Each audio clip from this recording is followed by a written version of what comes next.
हरे कृष्णा। तो आप सभी भक्तों का श्रीमद् भागवतम क्लास में हार्दिक स्वागत है। सभी भक्त मंगलाचरण बोलेंगे साथ साथ में। ओम नमो भगवते वासुदेवाय। ओम नमो भगवते वासुदेवाय। ओम नमो भगवते वासुदेवाय। कृष्णाय वासुदेवाय देवकी नंदनाय च नंद गोप कुमाराय गोविंदाय नमो नमः। नारायणं नमस्कृत्य नरं चैव नरोत्तमं देवीं सरस्वतीं व्यासं ततो जयमुदीरये। नष्टप्रायेषु भद्रेषु नित्यं भागवत सेवया भगवती उत्तमश्लोके भक्तिर्भवति नैष्ठिकी।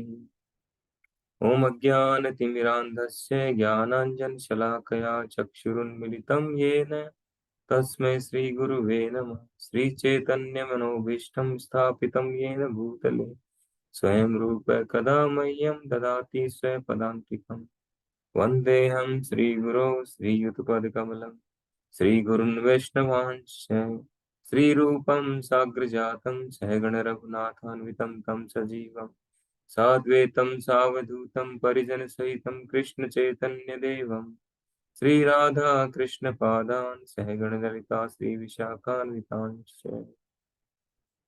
हे कृष्ण करुणा सिंधु दीन बंधु जगतपते गोपेश गोपिका कांत राधा कांत नमस्तुते। तप्त कांचन गौरांगी श्री राधे वृंदावनेश्वरी वृषभानुसुते देवी प्रणमामि हरिप्रिये। वाञ्छाकल्पतरुभ्यश्च कृपा सिन्धुभ्य एव च पतितानां पावनेभ्यो वैष्णवेभ्यो नमो। जय श्री कृष्ण चैतन्य प्रभु नित्यानंद श्री अद्वैत गदाधर श्रीवासादि गौर भक्तवृंद। हरे कृष्ण कृष्ण कृष्ण हरे हरे हरे राम राम राम हरे हरे। नमो विष्णुपादाय कृष्ण पृष्ठाय भूतले श्रीमते भक्ति वेदांत स्वामिनिति नामिने। नमस्ते सारस्वती देवे गौरवाणी प्रचारि निर्विशेष शून्यवादी पाश्चात्य देशतारिणे।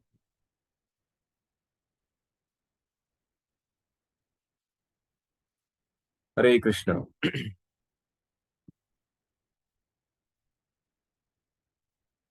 तो आज हम श्रीमद् भागवतम स्कंद 1 अध्याय 2 और श्लोक संख्या 9 से शुरू करेंगे। शायद 9 तक किया था लास्ट।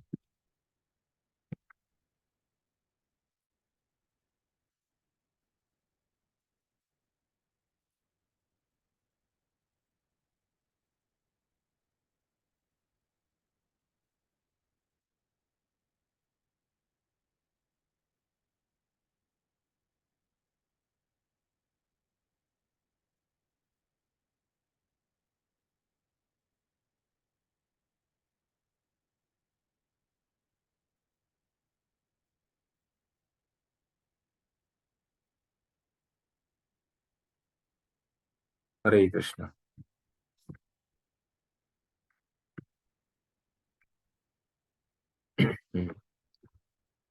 तो श्लोक संख्या 9 से, उससे पहले थोड़ा हम समझते हैं पीछे हमने क्या डिस्कस किया शॉर्ट में।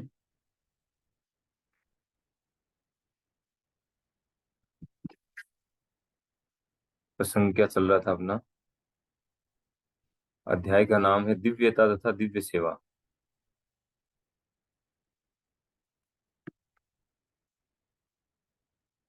तो मुनियों ने जो 6 प्रश्न किए थे तो उनकी प्रशंसा कर रहे हैं सूत गोस्वामी जी कि आपने जो प्रश्न पूछे हैं वे प्रश्न क्या हैं। ये संपूर्ण विश्व के कल्याण के लिए हैं। क्यों है? क्योंकि उनका संबंध भगवान से है और ऐसे प्रश्नों से ही आत्मतुष्टि मिल सकती है, वास्तविक संतुष्टि मिल सकती है। फिर क्या बताया? संपूर्ण मानवता के लिए परम व्रति वही है जिसके द्वारा सारे मनुष्य भगवान की प्रेमा भक्ति प्राप्त कर सकें। ऐसी भक्ति अकारण तथा अखंड होनी चाहिए। जिससे आत्मा पूर्ण रूप से तुष्ट हो सके। अर्थात हमारे जो भी कार्यकलाप हैं, जो भी हमारी वृत्तियां हैं, उन सब का उद्देश्य एक ही होना चाहिए, वो है कृष्ण प्रेम प्राप्त करना, प्रेमा भक्ति, भगवान की प्रेमा भक्ति प्राप्त करना। मनुष्य जीवन का यही लक्ष्य है। और वो भक्ति जो है वो कैसी होनी चाहिए? अकारण तथा अखंड होनी चाहिए। अकारण होगी तभी वो अखंड हो पाएगी। मुझे लग रहा है आवाज नहीं आ रही आप लोगों को।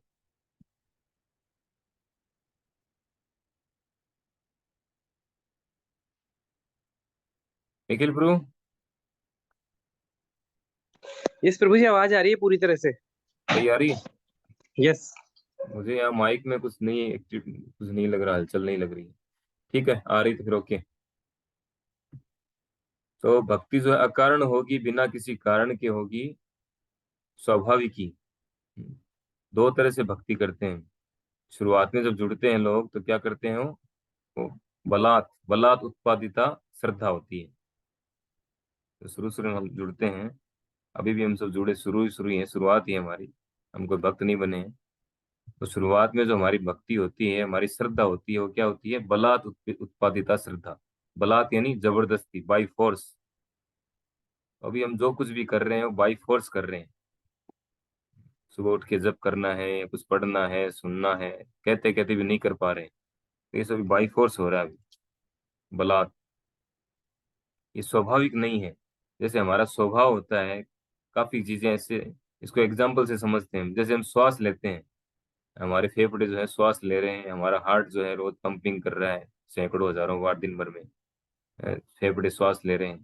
तो इसके लिए हम कोई प्री प्लान नहीं करते, कोई योजना नहीं बनाते कि कितनी बार श्वास लेना है, कितनी देर तक छोड़ना है, कितनी देर तक लेना है। कोई प्लान नहीं होता हमारा इसके लिए। ये स्वाभाविक ही होता है, इस शरीर की प्रकृति है। तो उसी तरह से भक्ति भी जब स्वाभाविक ही होगी, अपने आप होगी, अपने आप भगवान की तरफ आकर्षण होगा, अपने आप जप करने में आकर्षण होगा, हमारा रुचि होगी अपने आप ही, जो स्वाभाविक ही भागवत पढ़ने में, गीता पढ़ने में रुचि होगी, तो वो है अकारण, स्वाभाविक। तो ऐसी भक्ति जो होगी वो अखंड चलेगी, कंटिन्यूअसली, बिना रुके। हेतु की है प्रतिहता। तो भक्ति जो अहेतु की होनी चाहिए, अहेतु की होगी, बिना किसी कारण के, केवल एक ही कारण कि भगवान को कैसे प्रसन्न करना है, तब जो है वो अप्रतिहता चलेगी, बिना रुके। तो भगवान श्री कृष्ण की भक्ति करने से मनुष्य तुरंत ही अहेतु ज्ञान तथा संसार से वैराग्य प्राप्त कर लेता है। अर्थात भक्ति करने से क्या होता है? भक्ति के दो बाय प्रोडक्ट हैं जो अपने आप होते हैं, स्वतः ही।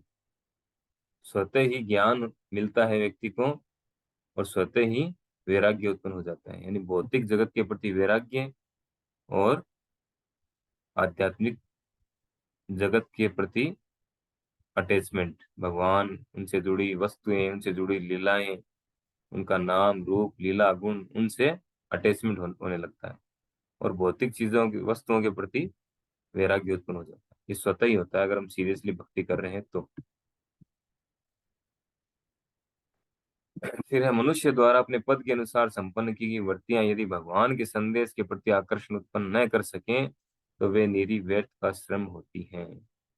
अर्थात हम जो भी कर रहे हैं, जो भी कार्यकलाप कर रहे हैं, कोई भी व्यक्ति जैसे अपने जीवन में जो धार्मिक कार्यकलाप करता है, वो सब करके अगर वो भगवान के प्रति रति उत्पन्न नहीं कर पाता है, न उत्पादे रति, यदि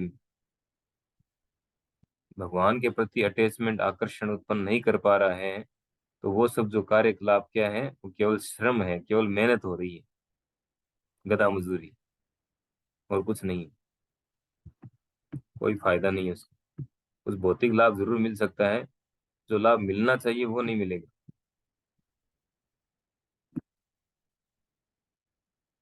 फिर आज जो श्लोक हम शुरू कर रहे हैं, श्लोक संख्या 9। धर्मस्य हि अपवर्गस्य नार्थो अर्थोऽप्यकल्पते नार्थस्य धर्म कांतस्य कामो लाभाय ही स्मृतः। समस्त वर्ती पर कार्य निश्चय ही परम मोक्ष के निमित्त होते हैं, उन्हें कभी भौतिक लाभ के लिए संपन्न नहीं किया जाना चाहिए। इससे भी आगे ऋषियों के अनुसार जो लोग परम वृत्ति में लगे हैं उन्हें चाहिए कि इंद्र तृप्ति के संवर्धन हेतु भौतिक लाभ का उपयोग कदापि नहीं करना चाहिए। इसको हम तात्पर्य के माध्यम से पढ़ेंगे। प्रभुपाद जी ने तात्पर्य बहुत सुंदर सुंदर, एक एक लाइन इंपॉर्टेंट है, एक एक शब्द जो है महत्वपूर्ण है इन सारे श्लोकों में। तो प्रभुपाद जी कह रहे हैं यहाँ पर कि हम पहले ही बता चुके हैं कि पूर्ण ज्ञान तथा भौतिक अस्तित्व से विरक्ति भगवान की शुद्ध भक्तिमय सेवा के पीछे पीछे स्वतः आ जाते हैं, जो हम पिछले श्लोकों में भी डिस्कस कर रहे थे कि पूर्ण ज्ञान तथा भौतिक अस्तित्व से विरक्ति कैसे आते हैं, भक्तिमय सेवा के पीछे पीछे स्वतः आ जाते हैं। ये बाय प्रोडक्ट है भक्ति की, अपने आप होता है। किंतु कुछ लोग ऐसे हैं जो मानते हैं कि धर्म सहित समस्त प्रकार की वृत्तियां भौतिक लाभ के निमित्त हैं। यानी यहाँ पर ये जो बता रहे हैं, ये बता रहे हैं धर्म अर्थ काम मोक्ष के बारे में। चार पुरुषार्थ बताए गए हैं वेदों में, शास्त्रों में चार पुरुषार्थ बताए गए हैं, धर्म अर्थ काम मोक्ष। कि धर्म का पालन क्यों करना चाहिए, अर्थ प्राप्ति के लिए। यानी किसी को धन चाहिए, अर्थ चाहिए, और धन क्यों चाहिए, इच्छाओं की पूर्ति के लिए, इंद्र तृप्ति के लिए, कामनाओं की इच्छाओं की पूर्ति के लिए। तो कामनाओं की इच्छाओं की पूर्ति के लिए धन चाहिए, और धन प्राप्ति के लिए जो है, जो शास्त्रों में बताया गया मार्ग है, अगर वो कोई पालन करता है तो सकाम कर्म है, तो अगर वो पालन करता है तो उसको वो सारी फैसिलिटी मिलती है। तो शास्त्रों में बताया गया है वो। तो क्या है कि किंतु कुछ लोग ऐसे हैं जो मानते हैं कि धर्म सहित समस्त वृत्तियां, समस्त प्रकार की वृत्तियां भौतिक लाभ के निमित्त हैं। अर्थात जो शास्त्रों में कर्मकांड विभाग बताया गया है वो किस लिए है, वो सोचते हैं कि केवल भौतिक लाभ के निमित्त है सारे कार्य। धर्म का मतलब यही। संसार के किसी भी भाग में किसी भी साधारण व्यक्ति की सामान्य प्रवृत्ति यही होती है कि धार्मिक या अन्य वृत्ति के बदले कोई न कोई भौतिक लाभ प्राप्त हो। कि मंदिर क्यों जाना है, मंदिर जाने के पीछे कोई कारण होना चाहिए, क्या चाहिए, हमारी क्या डिमांड है, कौन पूरी करेंगे, उनके अनुसार फला फला देवता के पास, देवी के पास में जाना है कि हमारी ये रिक्वायरमेंट है, इसके लिए शास्त्रों में क्या बताया है, किनके पास जाना चाहिए, चलो उनके पास चलो। बुधवार को गणेश जी के पास जाओ, मंगलवार को हनुमान जी के पास जाओ, सोमवार को शिव जी के पास जाओ। इस तरह से अपनी अपनी जो आवश्यकताएं हैं उसके अनुसार वो अलग अलग देवी देवताओं की पूजा करते हैं। तो लक्ष्य क्या है, आवश्यकताओं की पूर्ति के लिए जाते हैं। तो ये साधारण जो है सामान्य वृत्ति है लोगों की। यहाँ तक कि वैदिक साहित्य में भी समस्त धार्मिक कृत्यों के लिए भौतिक लाभ का प्रलोभन दिया गया है, और अधिकांश लोग ऐसे धार्मिकता के प्रलोभनों अथवा आशीर्वादों के प्रति आकृष्ट होते हैं। तो वैदिक शास्त्रों में बताया गया है कि करीब 94 या 96% जो है संपूर्ण वैदिक शास्त्र में, वो कर्म कांड बताया गया है। कर्म कांड, सकाम कर्म। यानी आपको कुछ चाहिए तो आप ये कार्य करो, आपको ये चाहिए तो आप ये हवन करो, ये यज्ञ करो, उन देवता देवी को प्रसन्न करो, इस तरह से। तो फिर ऐसे तथाकथित धार्मिक लोग भौतिक लाभों के प्रति क्यों आकृष्ट होते हैं, क्योंकि भौतिक लाभ से इच्छाओं की पूर्ति होती है। अर्थात वो धार्मिक कृत्यों को क्यों अपनाते हैं, क्योंकि उससे धन मिलता है, उनकी इच्छाओं की पूर्ति होती है इस कारण। और इच्छाओं की पूर्ति से इंद्रिय तुष्टि होती है। वृत्तियों के इस चक्र में तथाकथित धार्मिकता भी आती है, जिसके बाद भौतिक लाभ के बाद इच्छा पूर्ति होती है। इंद्रिय तृप्ति पूरी तरह से व्यस्त समस्त प्रकार के व्यक्तियों का सामान्य मार्ग है। किंतु श्रीमद् भागवत के निर्णय अनुसार इस श्लोक में सूत गोस्वामी के कथन द्वारा इसका निषेध किया गया है। अर्थात भागवतम में ये जो धर्म अर्थ काम मोक्ष है, चार पुरुषार्थ है, इनको हटा दिया गया है। धर्म का पालन करो, उससे धन मिलेगा, धन से इच्छा की पूर्ति होगी, इच्छा की पूर्ति करके जब फ्राइड अप हो जाता है व्यक्ति तो सोचता है मोक्ष, अब मोक्ष चाहिए। तो इन सबको जो है हटा दिया गया है भागवतम से। भागवतम में क्या है, भागवत में है प्योर भक्ति, है शुद्ध भक्ति, पंचम पुरुषार्थ। साधारणतः लोग इन 4 पुरुषार्थों के बारे में जानते हैं, पंचम पुरुषार्थ के बारे में नहीं जानते। पंचम पुरुषार्थ, पांचवा पुरुषार्थ क्या है? कृष्ण प्रेम। ये जानकारी रेयर लोगों को ही है। तो मनुष्य को चाहिए कि केवल भौतिक लाभ के लिए ही कोई वृत्ति न अपनाए, न ही भौतिक लाभ का उपयोग इंद्रिय तृप्ति के लिए किया जाए। भौतिक लाभ का सदुपयोग किस प्रकार किया जा सकता है, इसका वर्णन आगे हुआ है। तो इस श्लोक में क्या कह रहे हैं? धर्मस्य ही अपवर्गस्य। मैंने पिछली क्लास में बताया था कि इस भौतिक जगत को पै वर्ग बोलते हैं। पै वर्ग, 5 चीजें बताई थी ना, पै फै बै भै मै। तो पै वर्ग में आते हैं, 5 अक्षर आते हैं। पै का अर्थ परिश्रम। परिश्रम करने से क्या मिलेगा? फल। फल से क्या होगा? बंधन। चाहे पुण्य कर्म का फल हो, चाहे पाप कर्म का फल हो। और बंधन होगा, तो बंधन होगा तो उससे फिर क्या होगा? भय उत्पन्न होगा, फिर मृत्यु। तो ये है पै वर्ग। इस भौतिक को तो बोला जाता है पै वर्ग। और आध्यात्मिक जगत जो है वो क्या है? अपवर्ग। धर्मस्य ही अपवर्गस्य। तो हमें वो कार्य करना चाहिए जिससे हम इस पै वर्ग से ऊपर उठ करके अपवर्ग की ओर जाएं, आध्यात्मिक जगत की ओर बढ़े। वो कार्य करना चाहिए। वही वास्तविक धर्म है, वही आत्मा का धर्म। कामस्य न इंद्रिये प्रीति, लाभो जीवेत यावता, जीवस्य तत्व जिज्ञासा, नार्थो यश्चेह कर्म भी। जीवन की इच्छाएं इंद्रिय तृप्ति की ओर लक्षित नहीं होनी चाहिए।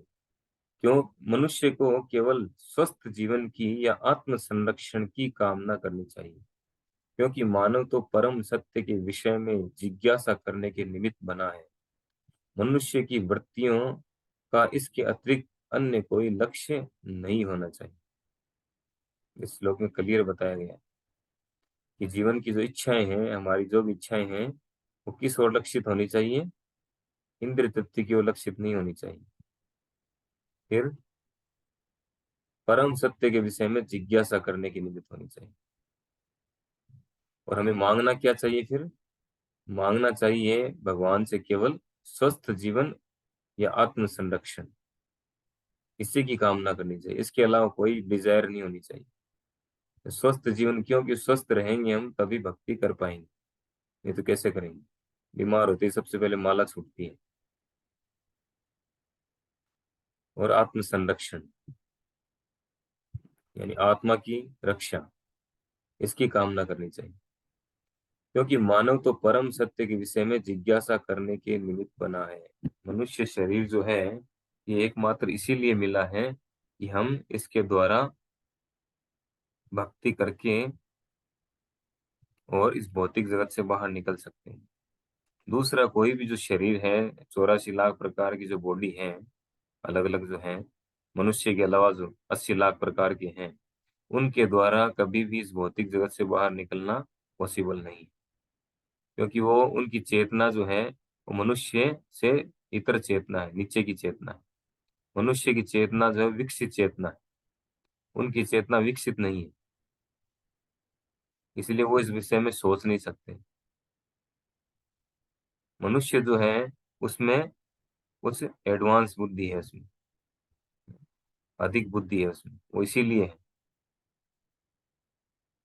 जीएसडी में 3 पॉइंट बताते हैं ना कि मनुष्य के पास जो है उच्च बुद्धि क्यों है?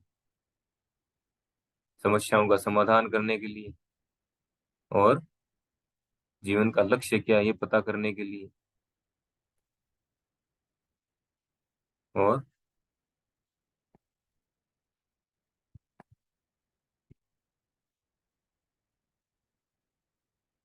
भूल गए सब। तो मनुष्य के पास जो उच्च बुद्धि है वो इसीलिए है परम सत्य के बारे में जिज्ञासा करना। तो तात्पर्य में प्रभुपाद जी कह रहे हैं कि पूर्ण रूप से मोहग्रस्त भौतिक सभ्यता गलत गलत तरीके से इंद्र तृप्ति की इच्छा पूर्ति की दिशा में अग्रसर है। ऐसी सभ्यता जीवन के सभी क्षेत्रों में इंद्र तृप्ति ऐसी सभ्यता में जीवन के सभी क्षेत्रों में इंद्र तृप्ति ही चरम लक्ष्य होता है। चाहे राजनीति हो या कि समाज सेवा, परोपकार, परहितवाद या धर्म, यहाँ तक कि मोक्ष में भी वही इंद्रिय तृप्ति के रंग की प्रधानता बढ़ती ही जा रही है। अर्थात भौतिक समाज में, मनुष्य समाज में क्या है, मुख्य जो लक्ष्य है वो इंद्रिय तृप्ति हो गया है।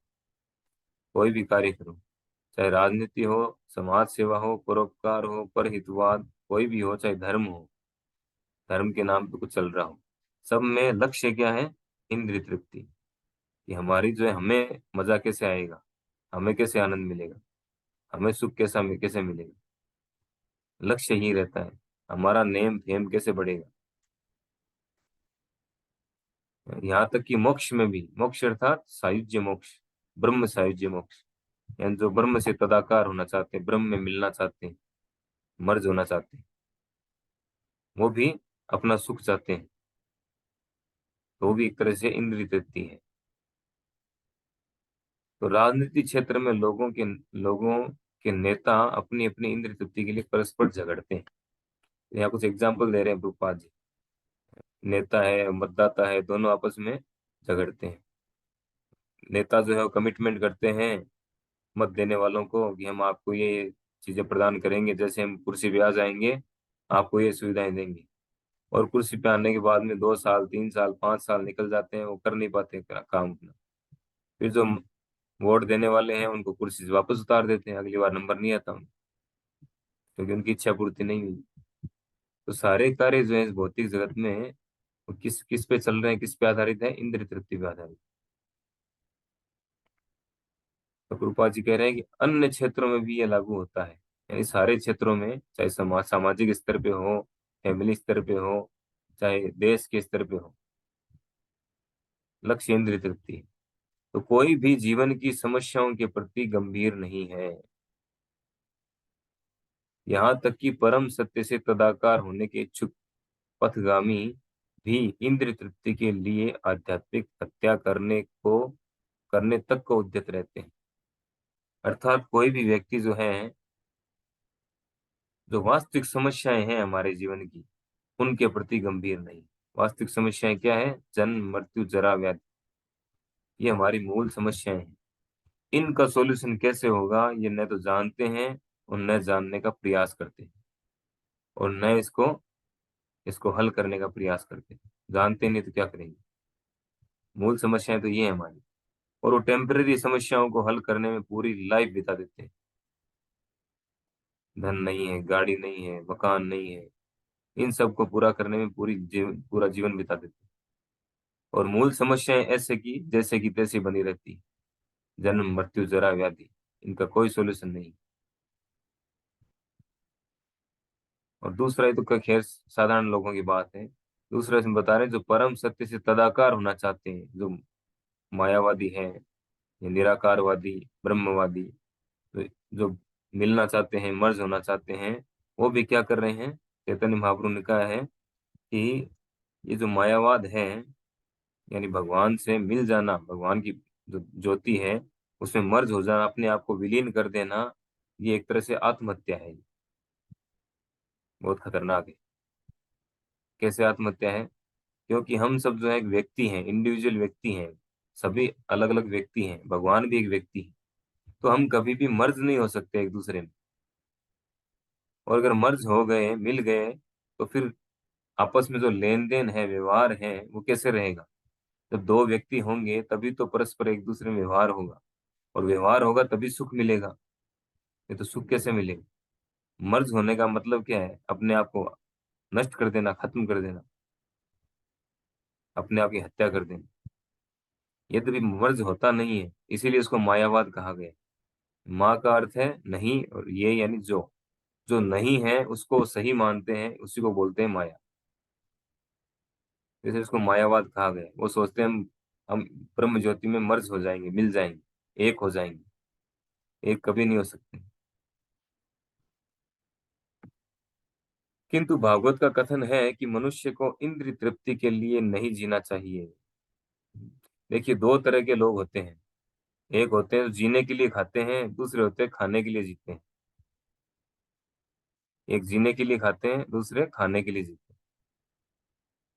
तो जीने के लिए खाने का अर्थ क्या है, कि हमें अपना जीवन बनाए रखने के लिए जो खाना है, यानी उतना ही खाना जितनी आवश्यकता है, जिससे हमारा आत्मा जो है वो शरीर के साथ बना रहे। जीवन, स्वस्थ जीवन हम जिए, और जो हमारे जीवन का लक्ष्य है उसको प्राप्त करने के लिए हम स्वस्थ रहें। एक तो वो है, दूसरा है खाने के लिए जीना। तो वो तो पशु करते हैं। पशु क्या करते हैं? खाने के लिए जीते हैं। और सुबह उठते ही उनका एक ही टारगेट होता है, अब खाना कहाँ मिलेगा, उसी की तलाश में रहते हैं। क्योंकि मनुष्य में पशु में अंतर क्या है? अगर मनुष्य भी केवल खाने के लिए जी रहा है, या जीवन की जो जनरल आवश्यकता है उसी के लिए सारे कार्य कर रहा है, तो फिर मनुष्य में पशु में क्या अंतर? तो मनुष्य को इंद्रिय तृप्ति के लिए नहीं जीना चाहिए। इंद्रियों की तुष्टि वहीं तक की जाए जहां तक आत्म संरक्षण हेतु आवश्यकता हो, इंद्रिय तृप्ति के लिए नहीं। जितनी आवश्यकता है हमें अपना जीवन मेंटेन करने के लिए, उतनी ही इंद्रिय तृप्ति की जाए, उतना ही स्वीकार किया जाए। क्योंकि शरीर इंद्रियों से बना है और ये इंद्रियां कुछ न कुछ तुष्टि चाहती हैं। अतः ऐसी इंद्रियों की तुष्टि के लिए कुछ विधि विधान बनाए गए हैं। अर्थात हमने भौतिक शरीर धारण किया है, तो भौतिक शरीर में इंद्रियां भी हैं, आंख, नाक, कान, त्वचा, ये सब। तो इन सबको कुछ न कुछ चाहिए, कुछ न कुछ इनकी आवश्यकता है। लेकिन जितनी आवश्यकता होता है, एक तो आवश्यकता, एक होती इच्छा। आवश्यकता है वो तो एक, जितनी रिक्वायरमेंट यानी आवश्यकता, यानी उसके वास्तव में है आवश्यकता, तो उसको पूर्ति करना जरूरी है, जो आवश्यक है। इच्छाएं जो है उसका कोई अंत नहीं। इच्छाएं तो एक के बाद एक के बाद एक लहरों की तरह आती रहती है। तो इच्छाओं के हिसाब से नहीं चल के आवश्यकता के हिसाब से चलना चाहिए। तो जहां तक आत्म संरक्षण की आवश्यकता हो, क्योंकि शरीर इंद्रियों से बना है और इंद्रियां कुछ न कुछ तुष्टि चाहती है, तो ऐसी इंद्रियों की तुष्टि के लिए कुछ विधि विधान बनाए गए। किंतु इंद्रियां अनियंत्रित भोग के लिए नहीं है। उदाहरणार्थ विवाह। विवाह यानी स्त्री तथा पुरुष की युति संतान उत्पत्ति के लिए आवश्यक है, किंतु ये इंद्रिय भोग के लिए नहीं होता।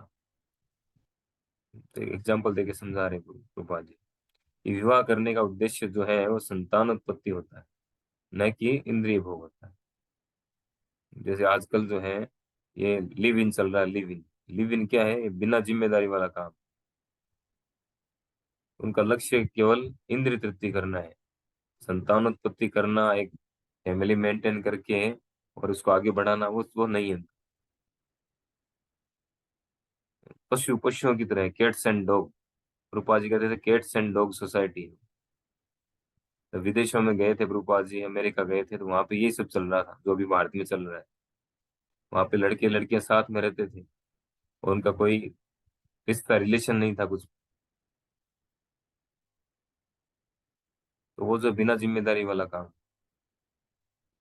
अपनी जिम्मेदारी से भागना, जिम्मेदारी लिए बिना केवल एंजॉयमेंट करना, तो उसको प्रभुपाद जी कहते थे कैट्स एंड डॉग सोसाइटी, कुत्ते बिल्लियों का समाज है।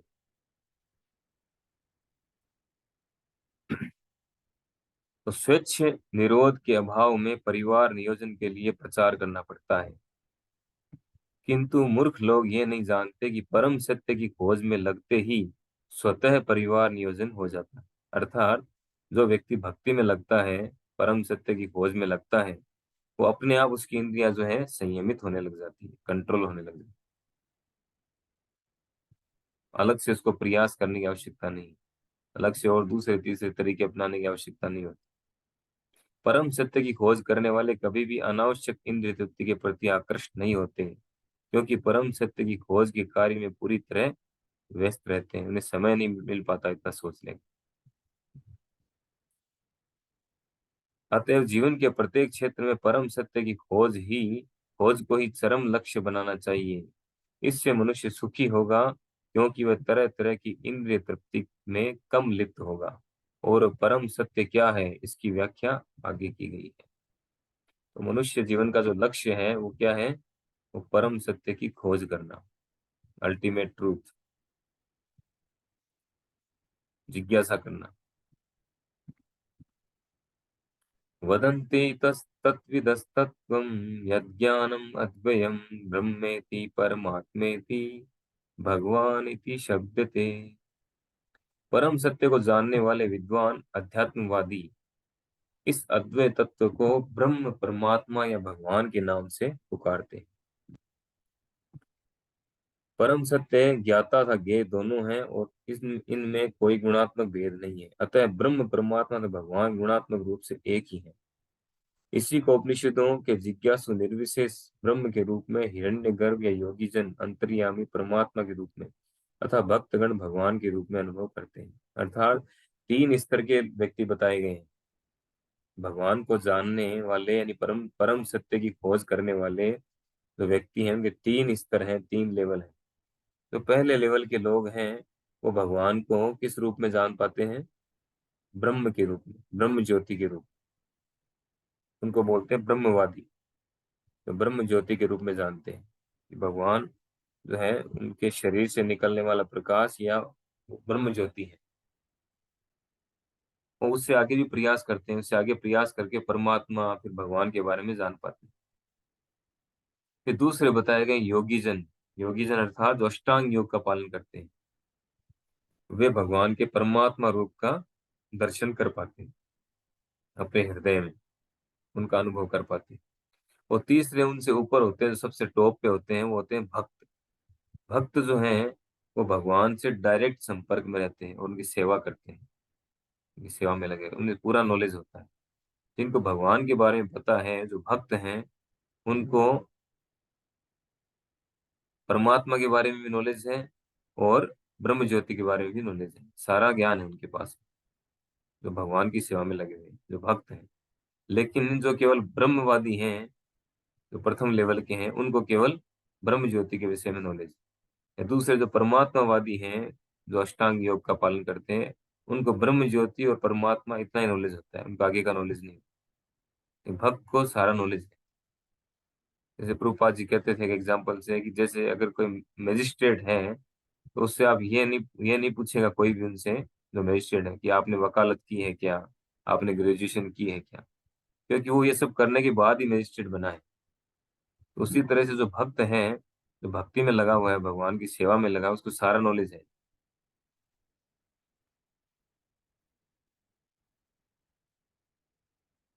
दूसरे शब्दों में भगवान अर्थात परमेश्वर का स्वरूप परम सत्य का अंतिम शब्द है। परमात्मा भगवान का आंशिक स्वरूप है और निर्विशेष ब्रह्म भगवान का वैसा ही तेज है जैसे कि सूर्य की किरणें सूर्य देव के लिए है। यानी परमात्मा जो है भगवान का आंशिक स्वरूप है। इस भौतिक जगत में ही ये स्वरूप प्रकट होता है, वो भी सभी के हृदयों में अंश है। जो लोग परम सत्य के वास्तविक दृष्टा हैं, वे अच्छी प्रकार जानते हैं कि एक ही परम सत्य के ये तीन लक्षण भिन्न भिन्न दृष्टिकोणों से भिन्न भिन्न दिखते हैं। अर्थात जो वास्तविक दृष्टा हैं, जो भक्त हैं, वो अच्छी तरह से जानते हैं कि परम सत्य के तीनों जो लक्षण हैं, ये अलग अलग दृष्टिकोण है देखने का। वैसे एक ही है, तीनों आध्यात्मिक है। भगवान, उनका विस्तार, परमात्मा और उनकी उनके शरीर से निकलने वाला तेज, तीनों ही आध्यात्मिक है। बस देखने का जो है नजरिया अलग अलग, नॉलेज का लेवल अलग अलग है।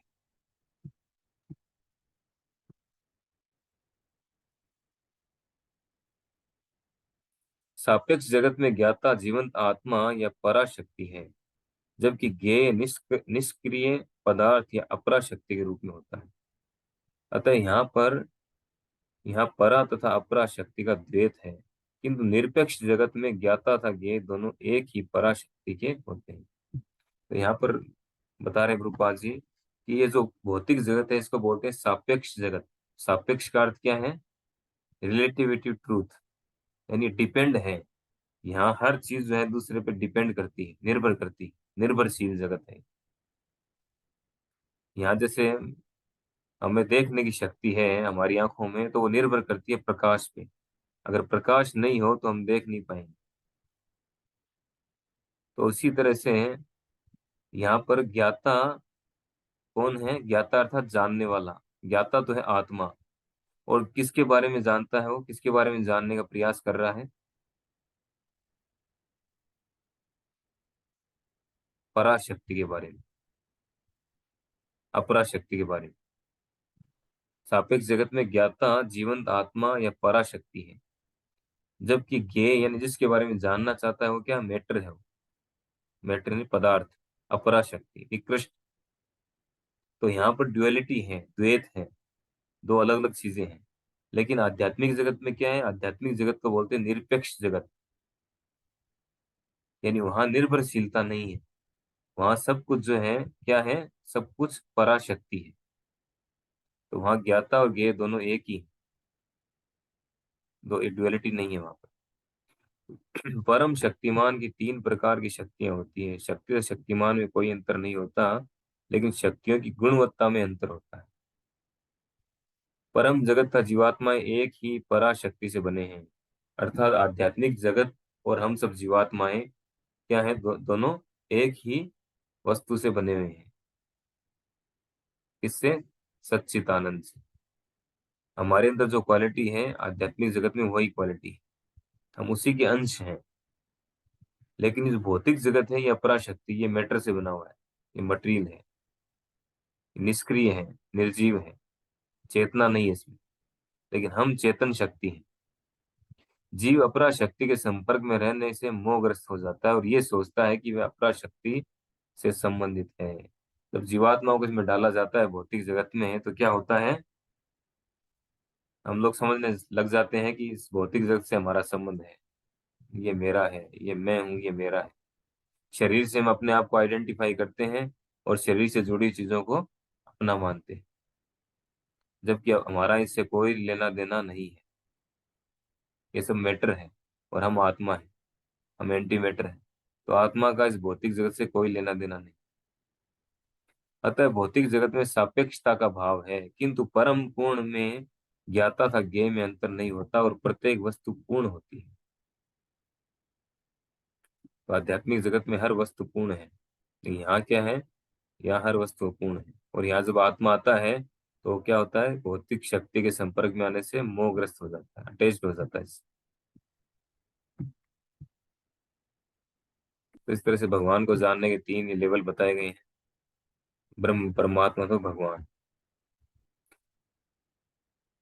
तत्सर्वधा नामुनये तत्सर्वधा नामुनयो ज्ञान वैराग्य युक्तया पश्यन्ति आत्मनि चात्मानं भक्त्या श्रुतग्रहितया। ज्ञान तथा वैराग्य से समन्वित गंभीर जिज्ञासु या मुनि वेदांत श्रुति के श्रवण से ग्रहण की हुई भक्ति द्वारा परम सत्य की अनुभूति करता है। भगवान वासुदेव जो परम सत्य की पूर्ण व्यक्ति के समान हैं, उनकी भक्ति में सेवा की प्रक्रिया परम सत्य की अनुभूति होती है। अर्थात भगवान कृष्ण, भगवान वासुदेव, वासुदेव अर्थात कृष्ण, वे ही परम सत्य हैं। और उनके विषय में जानना, उनकी सेवा करना, यही सब जो है, ये इस सब करने से हमें परम सत्य की अनुभूति हो। वही परम सत्य की अनुभूति है, उनकी सेवा में लग जाना, सेवा की प्रक्रिया, उनकी सेवा में लगने से हमें वो अनुभूति होगी परम सत्य की। ब्रह्म उनका दिव्य शारीरिक तेज है और परमात्मा उनका आंशिक स्वरूप है। ये हम पहले डिस्कस कर चुके हैं कि ब्रह्म जो है, ब्रह्म ज्योति, वो उनके शरीर से निकलने वाला प्रकाश है और परमात्मा आंशिक स्वरूप है। फलतः ब्रह्म या परमात्मा की अनुभूति परम सत्य की आंशिक अनुभूति मात्र है। अर्थात जिन लोगों को ब्रह्म या परमात्मा तक का ज्ञान है, यानी जो ब्रह्मवादी हैं और जो अष्टांग योगी हैं, उनकी जो अनुभूति है वो क्या है, आंशिक अनुभूति है, पूर्ण अनुभूति नहीं है।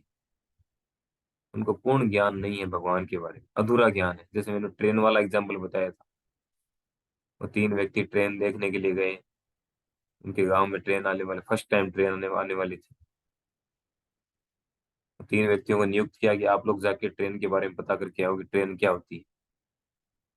तो जब ट्रेन आना शुरू हुई, उनके गांव में स्टेशन बनाया गया, फर्स्ट टाइम आ रही थी ट्रेन, तो ट्रेन आना शुरू हुई, तो जैसे ही ट्रेन की आवाज, दूर से ट्रेन आ रही थी, तेज लाइट और जोर से आवाज हुई, तो वो एक एक व्यक्ति वहां से भाग करके आ गया और उसने आकर के अपनी अनुभूति बताई। क्या बताई?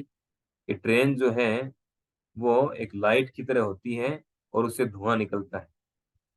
तो उसके अनुसार ट्रेन एक लाइट है और वो धुआं निकालती है, बस इतना ही उसको नॉलेज हुआ। उसके अनुसार ट्रेन इतना ही। तो वैसे ही जो केवल ब्रह्मवादी हैं, तो ब्रह्म ज्योति तक पहुंचे हैं, उनके अनुसार भगवान केवल एक प्रकाश की तरह है, और दूसरा व्यक्ति जब ट्रेन और आगे आई और वो चलती उसको देखा उसने, स्टेशन पे जो आ रही थी, तो उसने देखा स्पीड होती ट्रेन की तेज स्पीड, तो उसने ऐसे देखा कि चल रही है सांप की तरह, उसमें अलग अलग केबिन भी बने हुए हैं, डब्बे हैं। तो वो भी वहां से भाग करके आ गया। उसने आकर के बताया कि ट्रेन जो है वो क्या होती है, उसमें लाइट होती है आगे, तेज तेज प्रकाश निकलता है, और पीछे पूरी लंबी सांप की तरह होती है, बहुत लंबी होती है, 1 किलोमीटर जितनी। और उससे धुआं भी निकलता है, और छोटी छोटी खिड़कियां भी दिखती है उससे, खिड़कियां दरवाजे से वो है। तो उसने आके अपना एक्सपीरियंस ये बताया। तो उसके अनुसार जो है ट्रेन क्या है, जो लाइट आगे लाइट है उसके लगी हुई, आगे प्रकाश देती है, और पीछे बहुत लंबी सांप की तरह होती है, और वो आवाज भी करती है, धुआं भी छोड़ती है। उसके अनुसार ट्रेन वो है।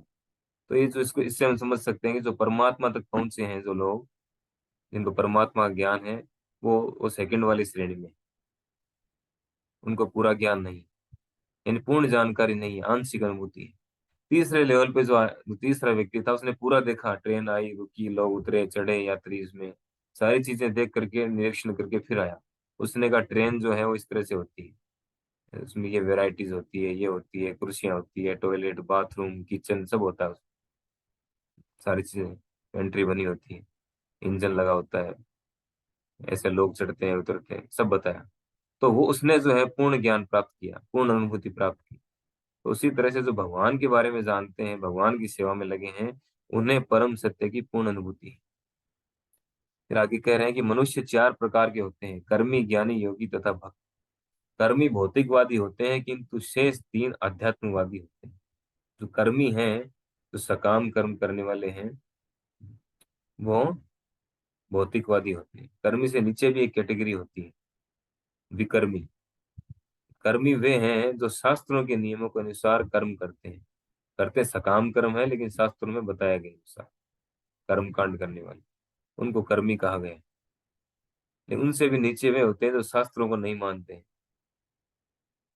वो अपने अपने अपने हिसाब से, अपने मन गढ़ंत तरीके से चलते हैं, तो वो इस कैटेगरी में नहीं लिए गए। यहाँ पे वही लोग हैं चारों जो शास्त्रों के अनुसार चलते हैं। लेकिन जो इसमें चारों में से जो कर्मी है वो भौतिकवादी होते हैं। भौतिकवादी अर्थात जो मटेरियल बेनिफिट्स के लिए कोई विशेष शास्त्रों के नियमों को फॉलो करते हैं। बाकी जो 3 हैं, ज्ञानी, योगी तथा भक्त, ये तीनों क्या है, ये अध्यात्मवादी। ज्ञानी वे हैं जो ब्रह्म ज्योति के बारे में जानते हैं, ब्रह्म ज्योति तक पहुंचना चाहते हैं, उनको बोलते हैं ज्ञानी, ब्रह्मवादी। और दूसरे योगी वे हैं, तो अभी अभी हम डिस्कस कर चुके हैं, जो परमात्मा तक पहुंचते हैं अष्टांग योग का पालन करके। और तीसरे भक्त वे हैं जो डायरेक्ट भगवान की सेवा में लगे रहते हैं, इंगेज रहते हैं। ये तीनों ही अध्यात्मवादी। भक्त प्रथम श्रेणी के अध्यात्मवादी होते हैं जिन्होंने परम पुरुष का साक्षात्कार कर लिया है। और दूसरी श्रेणी में वे अध्यात्मवादी आते हैं जिन्होंने परम पुरुष के पूर्ण अंश का आंशिक साक्षात्कार किया है, अर्थात परमात्मा का आंशिक साक्षात्कार, यानी एक बार दर्शन होता है। और तीसरी श्रेणी में वे आते हैं जिन्हें परम पुरुष की दिव्य झांकी का आभास मात्र होता है, अर्थात जो ब्रह्म ज्योति तक पहुंच पाते हैं।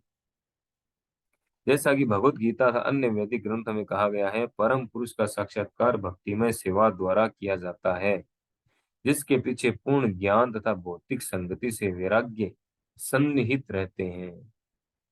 अर्थात भगवत गीता में क्या कहा गया है कि परम सत्य का साक्षात्कार करने का उपाय क्या है, भक्तिमय सेवा, लविंग डिवोशनल सर्विस। ये भक्ति शब्द को जो प्रभुपाद जी एक्सप्लेन करते थे इंग्लिश में, तो क्या कहते थे, devotional service, loving devotional service, प्रेम के साथ भगवान की सेवा करना, यही है भक्ति। तो ये भक्ति के द्वारा जो है हम भगवान का साक्षात्कार कर सकते हैं। भक्ति की डेफिनेशन में यही बताया गया है, सर्वोपाधि विनिर्मुक्तम तत्परत्वेन निर्मलम, ऋषिकेण ऋषिकेश सेवनम भक्ति उच्यते। भक्ति रसामृत सिंधु में बताया गया है। ये भक्ति की डेफिनेशन है, परिभाषा। सर्व उपाधि विनिर्मुक्तम, कि सारी उपाधियों से, सारी भौतिक उपाधियां जो भी हैं उनसे मुक्त होना। सबसे बड़ी उपाधि तो क्या है हमारी, भौतिक उपाधि, कि हम अपने आप को इस शरीर से आइडेंटिफाई करते हैं कि मैं ये शरीर हूँ। बस इसके ये जब जैसे हम शरीर से आइडेंटिफाई करते हैं, अपने आप को समझते हैं शरीर, वैसे ही सारी उपाधियां आ जाती है, जितनी भौतिक उपाधि। कि शरीर कहाँ मिला, राजस्थान मिला तो राजस्थानी हो गया, भारत में है तो भारतीय हो गया, किसी कुल में मिला, कोई फैमिली में मिला, अग्रवाल फैमिली में मिला तो अग्रवाल हो गया, शेखावत फैमिली में मिला तो शेखावत हो गया। इस तरह से उपाधियां हैं तरह तरह।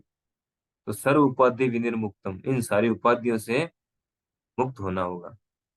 तत्परतेन निर्मलम, पूरी तरह से निर्मल होना होगा, सारी तरह के जो कलमशन से निर्मल होकर के। फिर ऋषिकेण, ऋषिकेश से सेवनम भक्ति उच्यते। ऋषिकेण यानी इंद्रियों के स्वामी, ऋषिक बोलते हैं इंद्रियों को, और इंद्रियों के जो स्वामी है उनको बोलते हैं ऋषिकेश, ऋषिक ईश, ईश यानी भगवान, मालिक। तो जो इंद्रियों के जो कंट्रोलर हैं, ईश्वर हैं, वो है श्री कृष्ण। उनकी सेवा में लगना यही भक्ति है। ऋषिकेण, ऋषिकेश सेवनम भक्ति रुच्यते, उनकी सेवा करना ही भक्ति कहलाता है। जिसके पीछे पूर्ण ज्ञान तथा, और ये जो है अंधविश्वास से नहीं होता है, आंखें बंद करके किसी ने कुछ बताया लग गए, ऐसा नहीं होता है। ये पूर्ण ज्ञान के साथ होता है। ये सब फिर अपने आप आता जाता है, जैसे हम भक्ति में लगते हैं तो ज्ञान और वैराग्य सब होता जाता है अपने आप। हम पहले ही बता चुके हैं कि भक्तिमय सेवा के बाद ज्ञान तथा भौतिक संगति से वैराग्य आते हैं। जब भक्तिमय सेवा में लगेंगे हम, तब जो है वास्तविक ज्ञान और वैराग्य प्रकट होगा, भौतिक संगति से वैराग्य। क्योंकि ब्रह्म तथा परमात्मा की अनुभूति उन परम सत्य की अपूर्व अनुभूतियां हैं, अतः ब्रह्म तथा परमात्मा को प्राप्त करने के साधन अर्थात ज्ञान तथा योग मार्ग भी परम सत्य की अनुभूति के अपूर्ण साधन है। ये जो ब्रह्म की अनुभूति करना, या अष्टांग योग करके परमात्मा की अनुभूति करना, ये क्या है? ये पूर्ण साधन नहीं है भगवान को जानने, अपूर्ण साधन है। तो अपूर्ण साधन अपनाएंगे तो अपूर्ण ज्ञान ही मिलेगा, पूर्ण ज्ञान नहीं मिलेगा। जैसा साधन होगा उसी के, उससे उतना ही पहुंच पाएंगे। तो भक्ति ही एकमात्र पूर्ण विधि है। भक्ति जो है ये पूर्ण साधन है, पूर्ण विधि है, जिसके द्वारा हम परम भगवान श्री कृष्ण को जान सकते हैं, उनकी सेवा में लग सकते हैं। जिससे गंभीर जिज्ञासु को परम सत्य की अनुभूति हो सकती है, क्योंकि भक्ति की नींव पूर्ण ज्ञान तथा भौतिक संग से वैराग्य के ऊपर खड़ी होती है। भक्ति की नींव किस पे खड़ी है? पूर्ण ज्ञान तथा भौतिक संग से वैराग्य। भौतिक जगत के जितने भी संग हैं उन सबसे वैराग्य, और पूर्ण ज्ञान अर्थात ये जो भक्ति की विधि है इसको अपनाना, इसके विषय में ज्ञान। बाकी जो विधियां तो पूर्ण है, उनमें पूर्णता है। पूर्ण ज्ञान जो है वो भक्ति के द्वारा ही मिलेगा। तो पूर्ण ज्ञान हमें कहाँ से मिलेगा? प्रमाणिक गुरु के द्वारा। तो गुरु परंपरा में प्रमाणिक गुरु हैं, उनके द्वारा पूर्ण ज्ञान मिलेगा, जिससे हम भक्ति में और एडवांस कर पाएंगे, आगे दृढ़ता से बढ़ पाएंगे। और वेदांत श्रुति के श्रवण द्वारा सुदृढ़ होती है। यानी भक्ति की जो नींव है, जो पूर्ण ज्ञान और वैराग्य के ऊपर खड़ी होती है, वो किससे सुदृढ़ मजबूत किससे होती है? वेदांत श्रुति के श्रवण द्वारा सुदृढ़ होती है। यानी तो वैदिक शास्त्रों का जो ज्ञान है, जो श्रुति शास्त्र, जिसे श्रुति कहा जाता है, श्रुति अर्थात जो सुनकर प्राप्त किया जाता है। ये जो ज्ञान हम आज जो पढ़ रहे हैं, भागवतम गीता, इनमें जो भी हमने हमें लिखित रूप में मिली है, ये पहले लिखित रूप में नहीं थे। ये सब श्रुति शास्त्र, यानी सुनकर के सीखते थे। गुरु से सुना और सुनकर के सीखा, फिर उसने आगे बताया। और वो सब लोग जो है श्रुतिधर होते थे, यानी एक बार सुनते ही फिट हो जाता था उनके दिमाग में, याद हो जाता था उनको, इसलिए उनको श्रुतिधर कहते थे। तो श्रुतिधर तो कोई है नहीं, हम जैसे सब लोग हैं, सैकड़ों बार सुन के भी याद नहीं होता हमें, इसलिए हमें लिखित रूप में दिए सारे शास्त्र। तो इनका श्रवण करेंगे, हम सुनेंगे भक्तों के माध्यम से, तब जो है हम भक्ति में सुदृढ़ हो पाएंगे, मजबूत रह पाएंगे। अतः ऐसा नहीं है कि भक्ति अल्पज्ञ आध्यात्मवादियों के निमित्त होती है। यानी भक्ति जो है वो अल्पज्ञ यानी कम बुद्धि वाले जो अध्यात्मवादी हैं उनके लिए नहीं है, उनके निमित्त नहीं। जो पूर्ण बुद्धिमान है यानी भक्ति करने वाले व्यक्ति जो भक्ति में लगे हुए हैं सीरियसली, वो कोई कम बुद्धि वाले लोग नहीं है, तो बहुत तेज बुद्धि वाले। भागवतम में कहा भी गया है, यज्ञ संकीर्तने प्राहे यजन्ते ही सुमेध से। ये कलयुग में जो पर्याप्त बुद्धिमान होंगे वे इस हरे कृष्ण महामंत्र के द्वारा भगवान की पूजा करेंगे। जो पर्याप्त बुद्धिमान होंगे वे, कम बुद्धि वाले मान नहीं कर सकते। तो भक्तों की तीन श्रेणियां हैं। क्या है? प्रथम, द्वितीय तथा तृतीय। तृतीय श्रेणी के भक्त या नव दीक्षित भक्त जो ज्ञान विहीन होते हैं, वे भौतिक संगति से विरक्त नहीं होते। वे तो मंदिर में अर्चा विग्रह की पूजा की प्रारंभिक प्रक्रिया के प्रति आकृष्ट होते हैं। ऐसे भक्त भौतिक भक्त कहलाते हैं।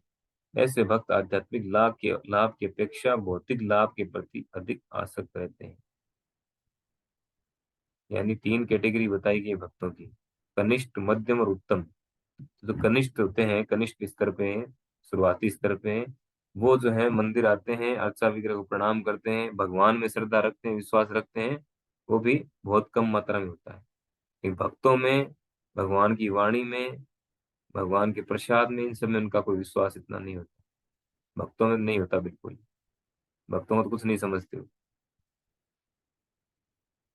तो यहाँ बता रहे हैं कि अतः मनुष्य को इस भौतिक भक्ति से उन्नति करके भक्ति की द्वितीय अवस्था प्राप्त करनी होती है। मध्यम लेवल पे आना चाहिए, प्रयास करना चाहिए। इस द्वितीय अवस्था में भक्त को भक्ति की दिशा में चार तत्व दिखाई पड़ते हैं। अर्थात जो मध्यम लेवल का भक्त होता है, वो, उसका नजरिया क्या होता है? वो भगवान में विश्वास करता है, उनके भक्तों में विश्वास करता है। ईश्वरे तदधिनेशु बालिशेषु यशस्सु। तो भगवान में विश्वास करता है और उनके भक्तों में विश्वास करता है। अज्ञानी व्यक्तियों पर कृपालु रहता है, दया का भाव। जो अज्ञानी है, जो नहीं जानते हैं भक्ति के बारे में, उनको प्रचार करके करने का प्रयास करते हैं, उनको भक्ति में लगाने का प्रयास करते हैं। और ईर्ष्यालु लोग जो हैं, उनके प्रति क्रोध करते हैं। इस तरह ये लेवल होता है सेकंड, जो द्वितीय स्तर के भक्त हैं उनका। लेकिन जो उत्तम भक्त होते हैं प्रथम श्रेणी के, वो आगे बता रहे हैं, मनुष्य को कम से कम इस द्वितीय श्रेणी की भक्ति अवस्था तक उठना होता है, जिससे वह परम सत्य को जानने का पात्र बन सके। अतः तृतीय श्रेणी के भक्त को भक्ति संबंधी अनुदेश भागवत के प्रामाणिक स्रोतों से प्राप्त करने होते हैं। पहली श्रेणी का भागवत सुस्थापित भक्त है, और दूसरा है भागवतम जो ईश्वर का संदेश है। अर्थात यहाँ पर दो प्रकार के भागवत बताए गए हैं, एक ग्रंथ भागवत, एक भक्त भागवत। तो जो प्रथम श्रेणी के भक्त होते हैं, सबसे टॉप लेवल के, उनको बोला जाता है भक्त भागवत। क्यों बोला जाता है? क्योंकि उनका जीवन जो है, पूरा का पूरा जीवन, उनकी जीवन शैली पूरी भागवतम की शिक्षाओं पर आधारित होती है। वे चलते फिरते भागवतम है। अभी जो हम भागवतम पढ़ रहे हैं, भागवतम में क्या है? भागवतम में भक्तों की और भगवान की लीलाएं हैं। उनकी जो लीलाएं हुई हैं वो सब है, वो पढ़ रहे हैं। तो जो भक्त होते हैं, शुद्ध भक्त होते हैं, वो चलते फिरते भागवतम है। क्योंकि वो, उनका जीवन जो है वो भागवतम के अनुसार ही चलता है, पूरा का पूरा। तो पहली श्रेणी का भागवत सुस्थापित भक्त है, और दूसरा है भागवतम जो ईश्वर का संदेश है। अतः तृतीय श्रेणी के भक्त को भक्ति के उपदेशों की शिक्षा लेने के लिए किसी सच्चे भक्त के पास जाना होता है। तो जो तृतीय श्रेणी का भक्त है, यानी हम सब लोग जो हैं, हमें किसके पास जाना चाहिए? ऐसे प्रथम श्रेणी के भक्त से या भागवतम से सीखना चाहिए। ऐसे व्यक्ति के पास नहीं जाना चाहिए। जो कृपा जी बता रहे हैं, क्या बता रहे हैं? कि ऐसा भक्त कोई व्यवसायी व्यक्ति नहीं होता जो भागवत को व्यापार समझकर अपनी जीविका कमाता हो।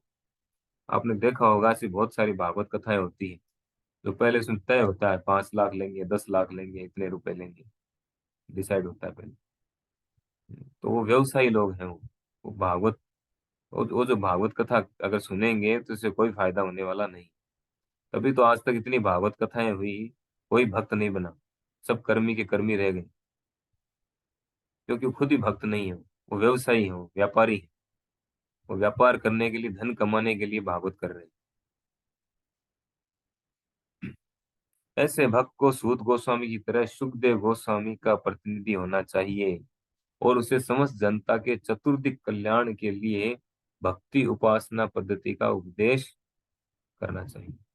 तो वास्तव में जो भागवत कथा करने वाला है उसको कैसा होना चाहिए?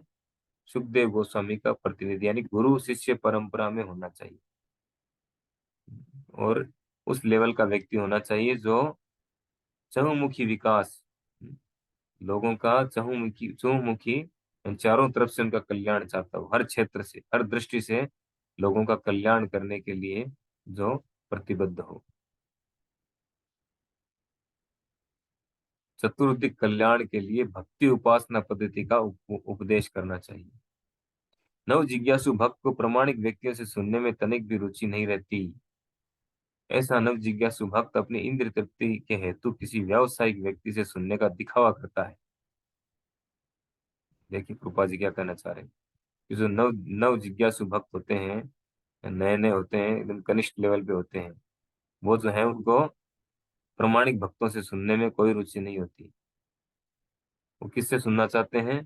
तो व्यापारी लोग हैं उनसे सुनना चाहते हैं, जो पैसे लेकर के भागवत कथाएं करते हैं, बड़े बड़े आयोजन करते हैं, बड़ा आडंबर होता है, वो दिखावा होता है, उसमें ज्यादा इंटरेस्ट होता है, क्योंकि वो खुद दिखावा करना चाहते हैं भागवत करने सुनने में। और वो ऐसे सालों सालों तक भागवत सुनते रहते हैं, कोई असर नहीं होता। अभी समय कम है, नहीं मैं आपको स्टोरी सुनाता है, अगली बार सुनाऊंगा। इस प्रकार के श्रवण था कीर्तन से सारा मामला गड़बड़ा गया है। यानी इस तरह के व्यवसायी व्यक्ति जो हैं वो कथाएं कर रहे हैं और दिखावा करने वाले लोग सुन रहे हैं, तो इससे कोई फायदा नहीं हो रहा है।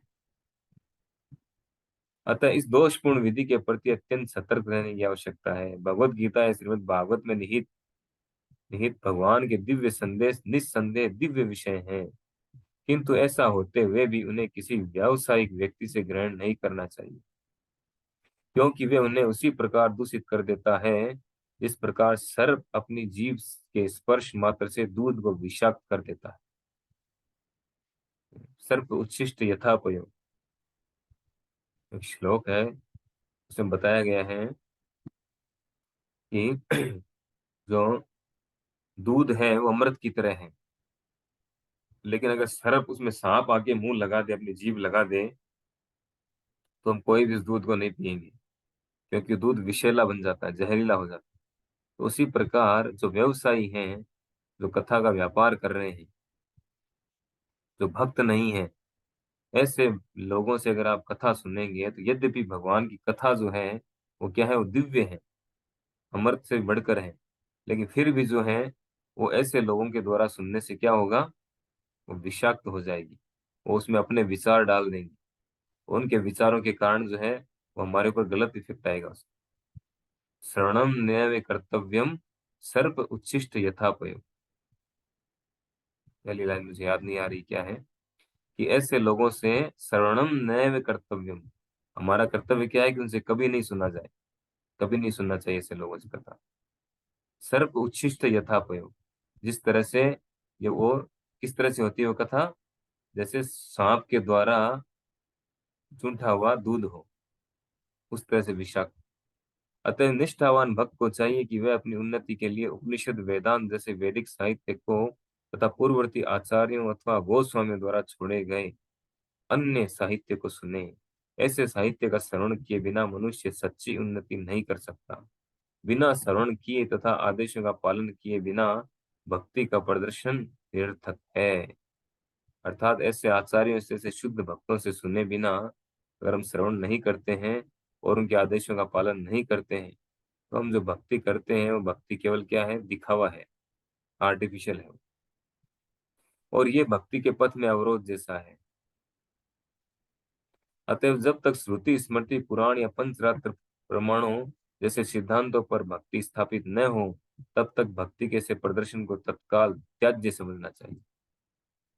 एक श्लोक में कहते हैं, श्रुति स्मृति पुराण आदि पंचरात्र विधि बिना एकांतिकी हरि भक्ति उत्पादय कल्प। कि जो भक्ति श्रुति स्मृति पुराण पंचरात्र नारद पंचरात्र इन सब शास्त्रों पर आधारित नहीं है, इनके अनुसार नहीं की जा रही है, ऐसी भक्ति जो क्या है, चाहे वो कितने एकांतिक भाव से, दृढ़ता से की जा रही हो, अगर वो इनके अनुसार नहीं है, प्रामाणिक सिस्टम से नहीं है, तो क्या है वो? एकांत की हरि भक्ति उत्पाद एवं कल्पति, वो समाज में उत्पात मचाने वाली है। ऐसे लोग जो हैं समाज में उत्पात मचाएंगे।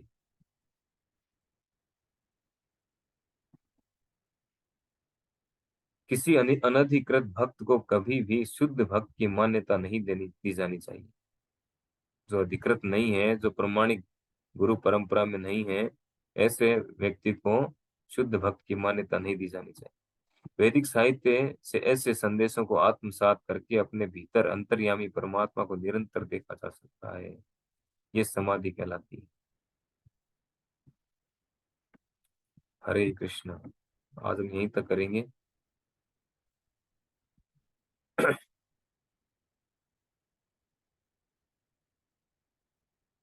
गोपाल जी ने बहुत अच्छे से समझाया है इस श्लोक में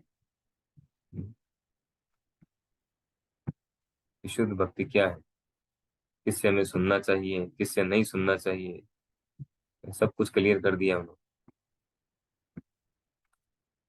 हरे कृष्णा। श्रील प्रभुपाद की जय। श्रीमद् भागवत महापुराण की जय। तो प्रश्न तो आप पूछ सकते हैं। 5 मिनट, 9:30 एंड करेंगे।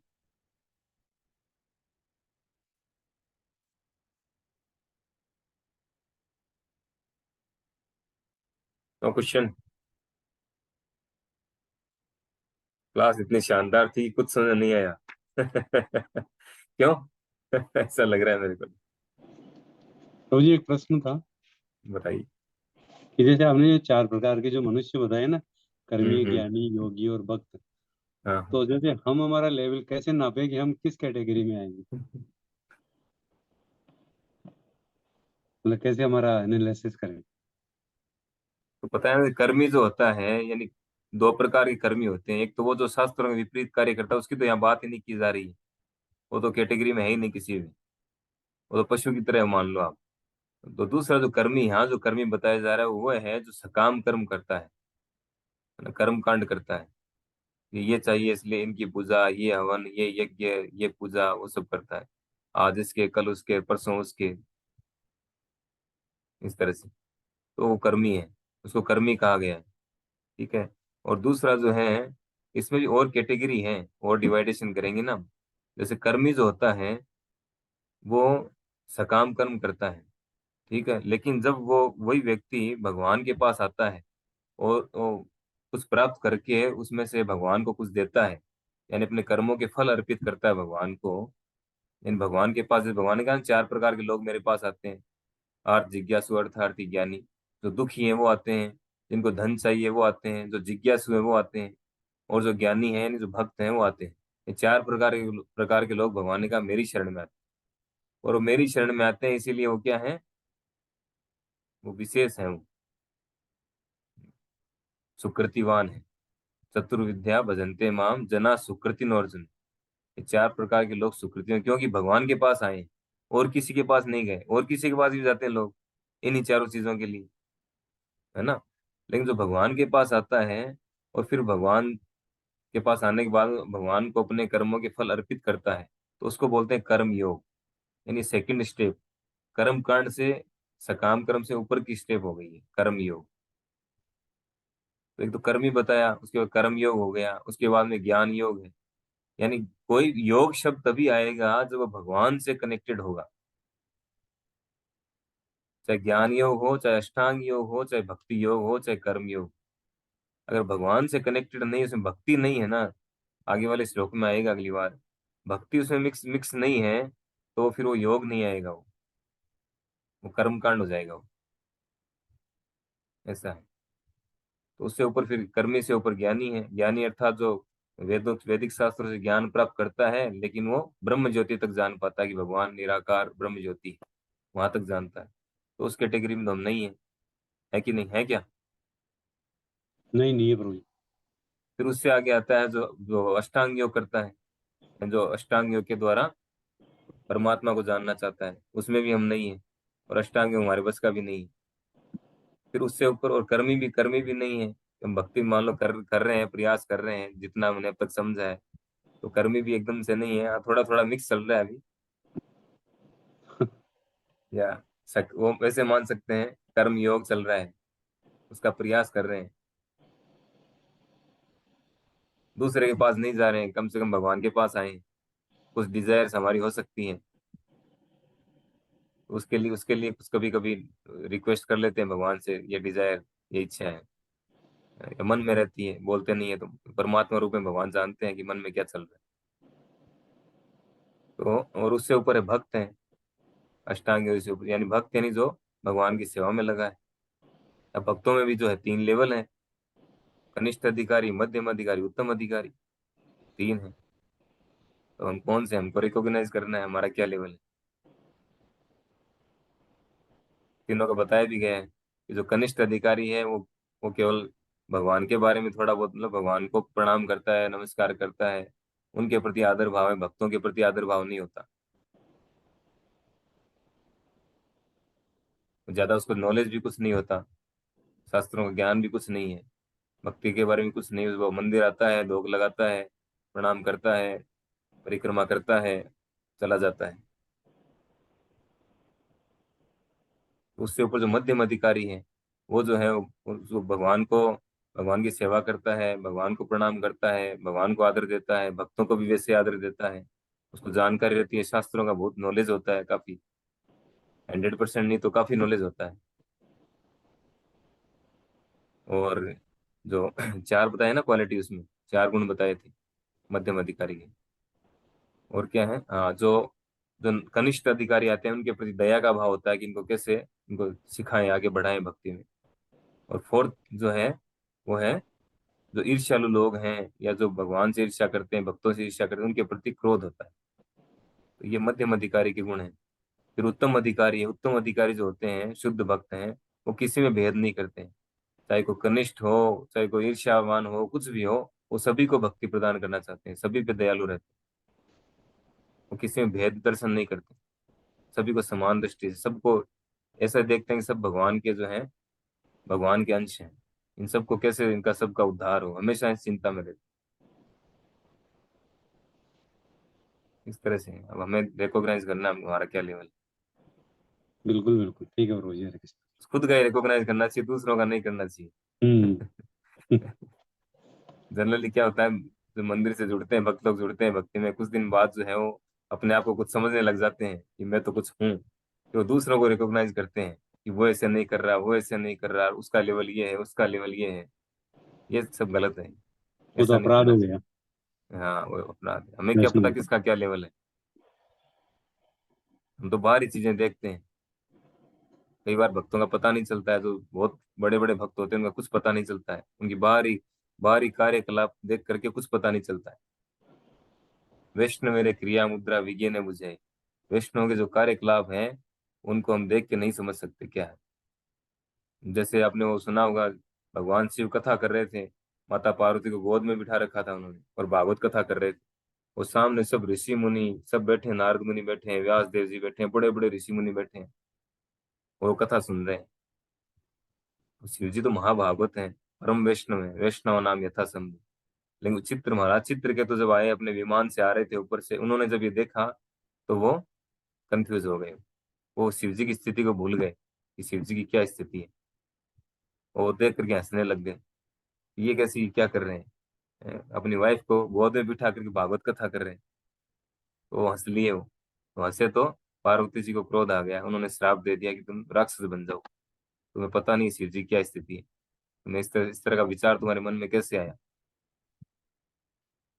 वैसे बड़े जो बड़े शुद्ध भक्त होते हैं, बड़े बड़े भक्त हैं, उनके बारे में कई बार कंफ्यूजन हो जाता है लोगों को, उनकी स्थिति को नहीं समझ पाते। बहुत सारे एग्जाम्पल है। ठीक है, हरे कृष्णा। और कोई प्रश्न है?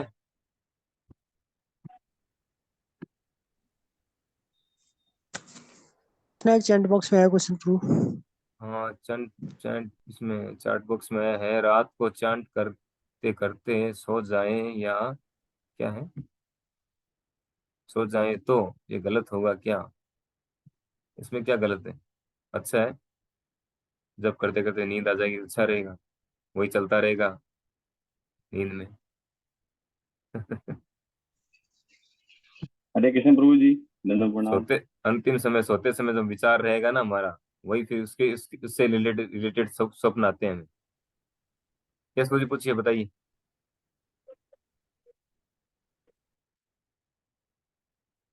आवाज बंद हो गई आपकी, अनम्यूट करो। हरे कृष्ण यस, प्रभु जी। हरे कृष्ण, बताइए। प्रभु जी मैं ये पूछ रहा था कि जैसे अपन लोग कथा वगैरह सुनते हैं, जब नींद इतनी ज्यादा क्यों आती है? इंटरेस्ट नहीं है ना अपना, इस कारण। इंटरेस्ट तो बहुत है, लेकिन फिर वो बहुत ज्यादा अटैक करती है आगे। आप जैसे जाप करते हैं तभी कभी कभी बहुत ज्यादा, मतलब ऐसे। वो या तो दो कारण, या तो अपने को नींद पूरी नहीं हुई है तब होता है, कई बार ऐसा होता है। और दूसरा क्या है कि जो अभी हम निष्ठा लेवल पे नहीं है, अनिष्ठिता भक्ति है अभी हमारी। निष्ठा यानी कि हम दृढ़ नहीं हुए हैं, अनिष्ठिता भक्ति, इस कारण होता है। प्रयास करते रहिए, प्रयास करते रहेंगे तो होगा। ये अनर्थ है, ये अनर्थ। एक दिन अलग अलग से हम कभी क्लास करेंगे इस बारे में, अनर्थों के बारे में, जो 16 प्रकार के अनर्थ हैं उनके, उन पर एक क्लास करेंगे अलग से। ठीक है प्रभु जी। हरे कृष्णा प्रभु जी। हरे कृष्ण, यश माता जी। प्रभु जी, वो एक बार आपके मुंह से ऐसे निकला था कि जो गायत्री मंत्र है ना वो निषेध है। नहीं, निषेध किसने कहा?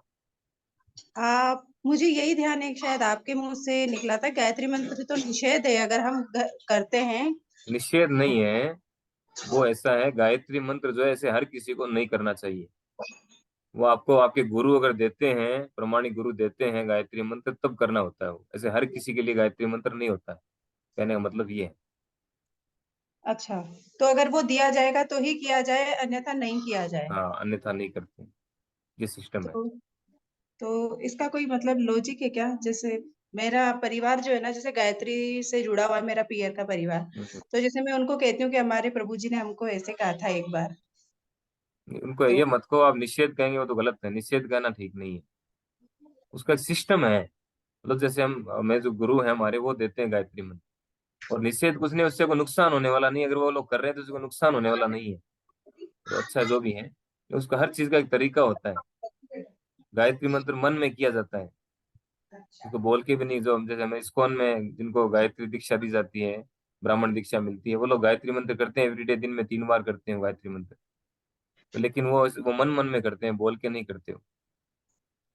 वो दूसरों को बताते भी नहीं है कि क्या मंत्र है क्या नहीं है, ऐसा है।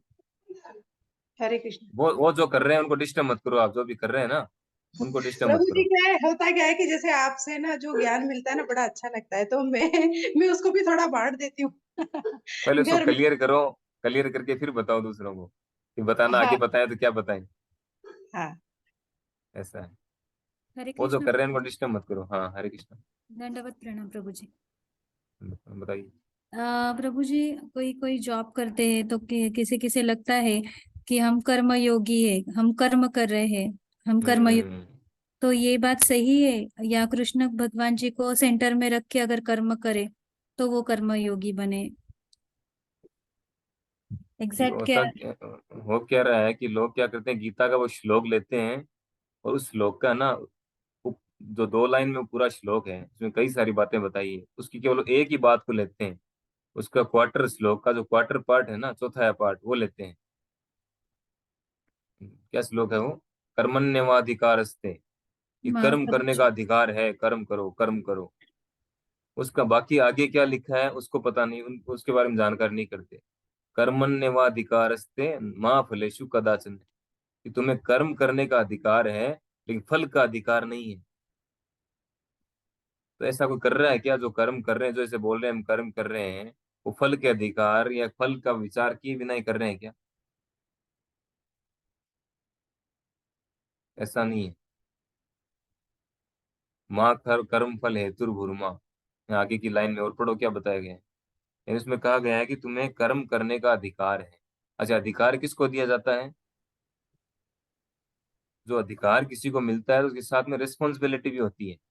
जितना बड़ा अधिकार होता है, जितना बड़ा अधिकारी होता है, जितना बड़ा पद होता है, उतनी बड़ी जिम्मेदारी भी होती है। होती है नहीं होती है? यस प्रभु जी। तो कर्म करने का अधिकार मनुष्य को दिया गया है, बाकी जीवों को नहीं दिया गया है। मनुष्य जो इतर योनियां हैं 80 लाख प्रकार की, उनको कर्म करने का अधिकार नहीं है, तो उनकी कोई जिम्मेदारी भी नहीं है। लेकिन जिसको अधिकार दिया है उसकी जिम्मेदारी भी है, तो वो जानना जरूरी है।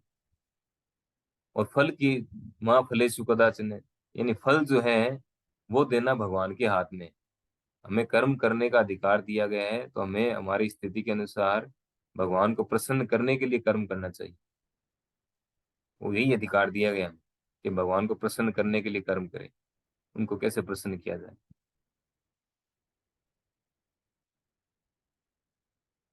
ऐसा है।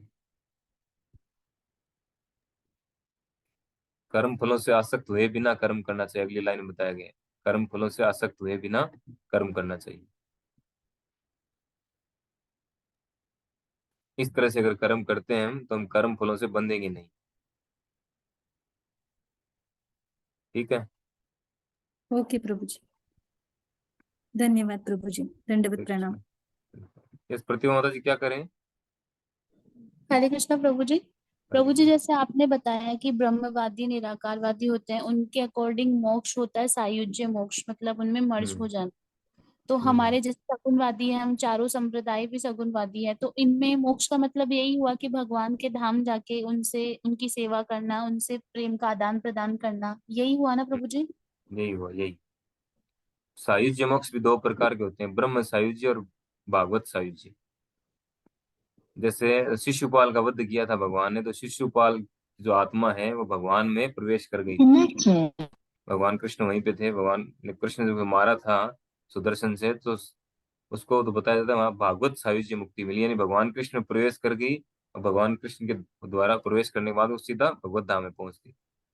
इस तरह से तो जो भक्तों के लिए जो मोक्ष है, वो है भगवान की सेवा में लगना उनके धाम में। शास्त्रों में यही बताया गया है कि भक्त जो होते हैं वो 4 प्रकार के मोक्ष भी नहीं चाहते हैं। आप भागवतम का पढ़ेंगे, तीसरे स्कंद का 29 29वां चैप्टर, उसमें भगवान कपिल देव बताते हैं।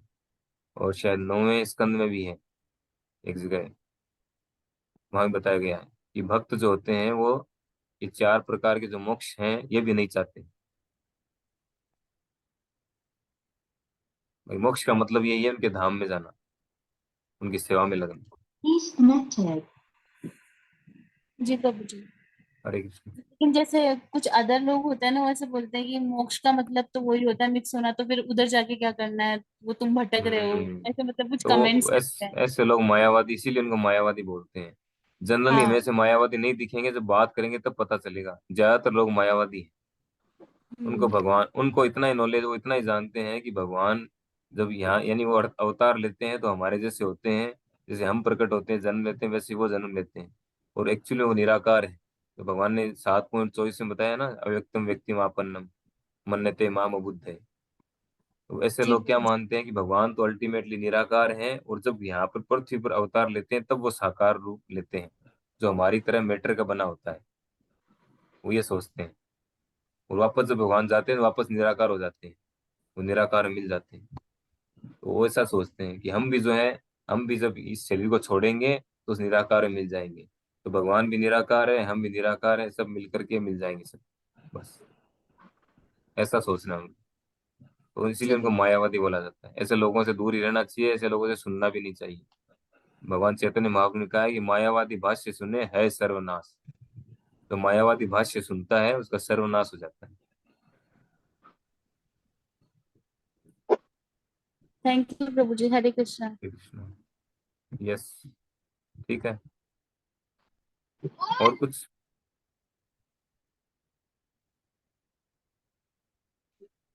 हरे कृष्णा। ठीक है, एंड करें मीटिंग फिर, काफी लेट हो गया आज तो।